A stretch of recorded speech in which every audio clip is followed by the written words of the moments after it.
Camera কিয় switch camera কিয় switch ঠেলিয়াই গতিয়াই পেলোৱাইছিলে মোৰ সতীৰ্থ ভিডিঅ' জাৰ্নেলিষ্ট গৰাকীক প্ৰিয়মক ইতিমধ্যে তেখেতে লোকে মাৰ ধৰ কৰিছিল। জয়তে বিলাসী সেনা অসম ওদালগুৰি জিলা সমিতি লগতে টংলা আঞ্চলিক সমিতি আৰু আমাৰ কলাইগাঁও আঞ্চলিক সমিতি কলাইগাঁৱত যিটো ঘটনা ঘটি গ'ল আমাৰ তেতিৰাজ কলিতা ডাঙৰীয়াৰ লগত আমি বহুত দুখ প্ৰকাশ কৰিছো। দাদা কি ক'ব আপুনি অলপ কৈ দিয়কচোন দুই এষাৰ। প্ৰথমে মই কৰজোৰে ধন্যবাদ জনাব বিচাৰিছো বীৰ লাচিত থানাৰ কাৰণ শৃংখলাক প্ৰথমে ধন্যবাদ জনাইছো। শৃংখলা মই দ্বিতীয় কৈ আছো বা আমাৰ বিকাশ অসমক মই ক'ব বিচাৰিছো গুৱাহাটী কামৰূপৰ মেট্ৰ'ৰ যিগৰাকী সভাপতি আপোনালোকে যথেষ্ট সহায় সহযোগিতা কৰিছে। টংলা তথা কলাইগাঁৱৰ এইসকল বিষয়ববীয়া নিশা আপুনি এই মুহূৰ্তত মই ঘড়ী দেখুৱাইছো 1 বাজিছে 1 বজাৰ ওচৰা ওচৰি আপোনালোকে মোক এই মুহূৰ্তত আপোনালোকে এস্কৰ্ট কৰিছে। অসম আৰক্ষীক ধন্যবাদ জনাব লাগিব, কলাইগাঁও আৰক্ষীক মই ধন্যবাদ জনাব লাগিব। সকলোৱে মোক এই মুহূৰ্তত এস্কৰ্ট কৰি আছে। কিন্তু যিসকল জনপ্ৰতিনিধিয়ে খিলঞ্জীয়াৰ নামত তেওঁলোকে বেবিচাৰভাৱে আপোনালোকে এক প্ৰকাৰ নিজে ভাবক তেওঁলোকে ধন লুট কৰি আছে। তেওঁলোকৰ বাতৰি কৰাৰ বাবে আজি মোক যি ফিজিকেলি এছল্ট কৰিলে, মোক ফিজিকেলি তেওঁলোকে আক্ৰমণ কৰিলে, ইয়াৰ বিৰুদ্ধে কিন্তু এইসকল ভাতৃ মোৰ বীৰ লাচিত থানাৰ ভাতৃ হিচাপে মই সাংবাদিক পিছত কিন্তু মোৰ প্ৰথম ধৰ্ম মই এগৰাকী খিলঞ্জীয়া। মই যি বাতৰি পৰিৱেশন কৰিলো আৰু সেই বাতৰিৰ পিছত তেওঁলোক যেনেদৰে ওলাই আহি মোক সহায় সহযোগিতা কৰিলে মই সেইবাবে মই বীৰ লাচিত থানাৰ ওচৰত মই চিৰজীৱন কৃতজ্ঞ। এই মুহূৰ্তত তেওঁলোকে মোক অতি সুৰক্ষিতভাৱে মোক এই অঞ্চলটোৰ পৰা তেওঁলোকে উলিয়াই লৈ গৈছে। মই খন্তেক পিছতে মই গুৱাহাটী উপস্থিত হ'ম আৰু কালিৰ দিনটোত মই ইতিমধ্যে গুৱাহাটী প্ৰেছ ক্লাবত এখন প্ৰেছ মিট এখন মই সম্বোধন কৰিম। কিন্তু এই মুহূৰ্তত মই মোৰ ভাতৃসকলে আগবঢ়াই দিছো। ভাতৃসকলে আজি NB নিউজৰ এগৰাকী কৰ্তব্যৰত জ্যেষ্ঠ সাংবাদিক হিচাপে মোক যিখিনি সুৰক্ষা প্ৰদান কৰিছে, ভাতৃ তোমালোকৰ বাবে মোৰ মৰম সদায় থাকিব। নিশ্চয় মই ক'ব বিচাৰো এখন এওঁক ইমান ডাঙৰ ডাঙৰ ঠাইত নিউজ কৰে কিন্তু আজি আমি অতি দুখিত। আমি খুব লাজ পাইছো যে তেখেতে আজি আমাৰ ইয়াতে কলাইগাঁৱত আহি মাৰ খাবলগীয়া পৰিস্থিতি হৈছে। কিহৰ কাৰণে? মই সেই যিকেইজন গুণ্ডা বাহিনী আছে মই তেখেতসকলক সকিয়াই দিব ওলাইছো। যদি দম আছে আমাৰ লগত লাগক, যদি গুণ্ডা বাহিনীৰ দম আছে আমাৰ লগত লাগক।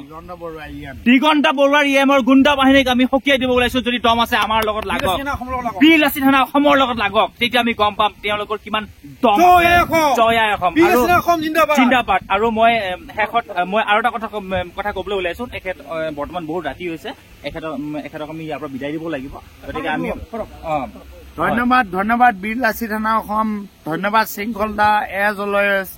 আপুনি ভাল কাম কৰি যাওক। আমি সংবাদ মাধ্যমৰ এগৰাকী সংবাদকৰ্মী হিচাপে আপোনালোকৰ সদায় আছো। কিন্তু এই মুহূৰ্তত খিলঞ্জীয়াৰ ওপৰত যি আক্ৰমণ চলিছে মই পোনপটীয়াকৈ আমাৰ শৃংখলদাক এটা কথা ক'ব বিচাৰিছো।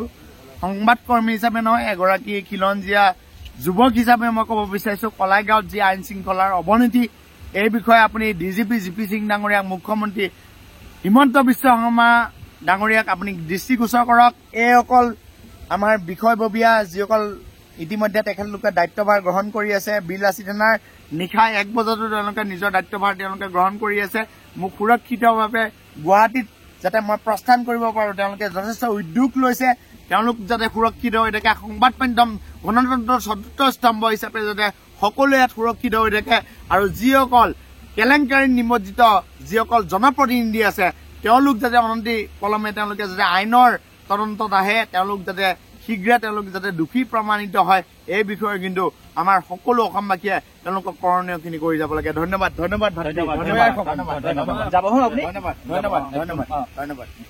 আমাৰ লগত আছে কলাইগাঁও আঞ্চলিক সমিতিৰ মুখ্য সচিব ডাঙৰীয়া। কি ক'ব সৰ্বপ্ৰথম? আজি এটা কথা স্পষ্ট কৰিব ওলাইছো, যি আজি NB নিউজৰ সাংবাদিক আমাৰ ঋষিকেশ দাদাৰ যি আজি ঘটনা এটা ঘটি গ'ল, আমাৰ চতুৰ্থ স্তম্ভ বুলি কোৱা যায় যি সাংবাদিক, তেখেতৰ লগত আজি ঘটি গৈছে এই ঘটনাটো।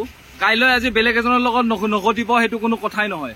গতিকে আমি এটা সকিয়াই দিব ওলাইছো দিগন্ত বৰুৱাৰ আমাৰ BTC EM তেখেতৰ যি গুণ্ডা বাহিনী যি ৰাজ চলি আছে সেই ৰাজ অতি সোনকালে বন্ধ কৰিব লাগে, দোষীক অতি সোনকালে কৰায়ত্ব কৰিব লাগে।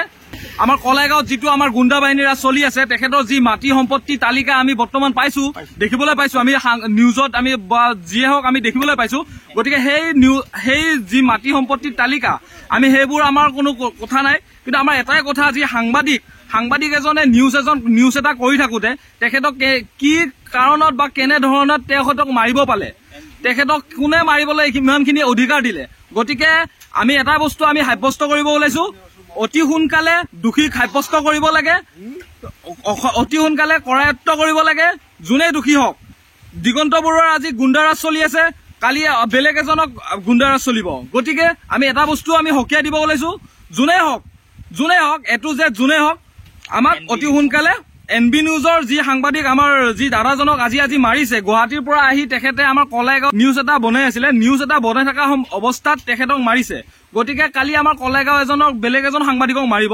গতিকে আমি এটাই বস্তু হকিয়াই দিব ওলাইছো বিলাসী থানা অসমৰ পৰা অতি সোনকালে দোষীক কৰায়ত্ব কৰিব লাগে আৰু আমি ওদালগুৰি জিলা সমিতিৰ পৰা তথা আমি কলাইগাঁও আঞ্চলিক টংলা আঞ্চলিক সকলো আমি মিলি এটাই বস্তু আমি দাবী জনাব বিচাৰিছো অতি সোনকালে দোষীক কৰায়ত্ব কৰক নহলে প্ৰতিবাদ তীব্ৰতৰ হ'ব ধন্যবাদ জয় অসম বিলাসী থানা অসম জিন্দাবাদ